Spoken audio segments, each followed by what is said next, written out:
छत्तीसगढ़ की राजधानी रायपुर में जिस गरबा आयोजन की काफ़ी चर्चा है, उसी गरबा स्थल पर हम खड़े हैं। आप तस्वीरों के माध्यम से देख पाएँ किस प्रकार से यहाँ पर स्पष्ट शब्दों में लिख दिया गया है कि गैर हिंदुओं का गरबा में प्रवेश वर्जित है। अभी हमने समिति के सदस्यों से भी जानकारी, तो उन्होंने कहा कि बाकायदा आधार कार्ड भी चेक किया जा रहा है और अन्य जो गरबा स्थल हैं राजधानी रायपुर में खास तौर पर, वहाँ ऐसी कोई सूचना नहीं लिखी गई है, लेकिन इस गरबा आयोजन में स्पष्ट तौर पर लिख दिया गया है कि गैर हिंदुओं का प्रवेश वर्जित है। आगे किस प्रकार से और संदेश देने का प्रयास किया है, आइए आपको गरबा के अंदर लेकर चलते हैं।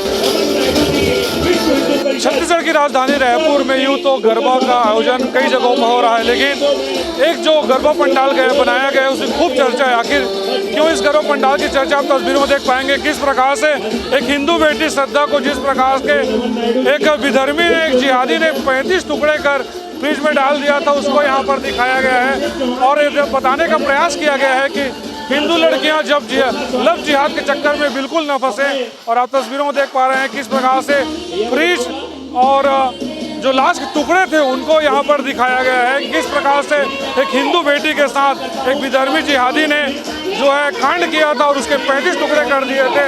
और आप तस्वीरों में देख रहे होंगे, हालांकि तस्वीरें विचलित कर सकती है, लेकिन इन तस्वीरों के माध्यम से बताने का प्रयास किया गया है कि हिंदू लड़कियों को देखें, जगने की आवश्यकता है।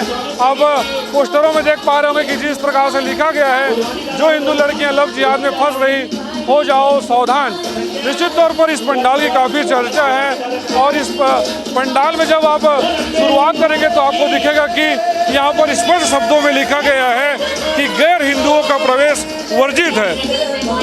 समिति के सदस्यों का कहना है कि कोई भी गैर हिंदू इस पंडाल में प्रवेश नहीं कर सकता है, क्योंकि समिति के लोगों का स्पष्ट तौर पर कहना है कि जो माँ दुर्गा की आराधना है वो हिंदू समाज ही करता है, इसलिए सिर्फ हिंदुओं को इस पंडाल में आने की इजाज़त है और गैर हिंदू कोई भी इस पंडाल में नहीं आ सकता है।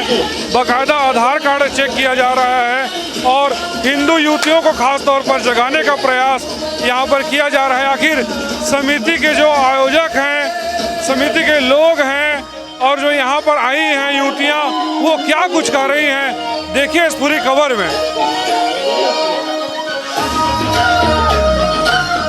सबसे बड़ी बात यहाँ पर केवल हिंदुओं का केवल हिंदू यहाँ पर आ सकते हैं। यहाँ पर मुसलमानों का रोक है आने से, इसीलिए हम यहाँ पर आए हैं। और आज से मैं यही सीखती हूँ कि कभी भी किसी अनजान पे ऐसे भरोसा तो कभी करना ही नहीं चाहिए। और खासकर हिंदू बहनों के लिए मैं यही संदेश दूंगी कि कभी भी किसी अन्य व्यक्तियों से बात ना ही करें तो अच्छा है, और यूं ही किसी से भी मिलना जुलना ये सब नहीं होना चाहिए।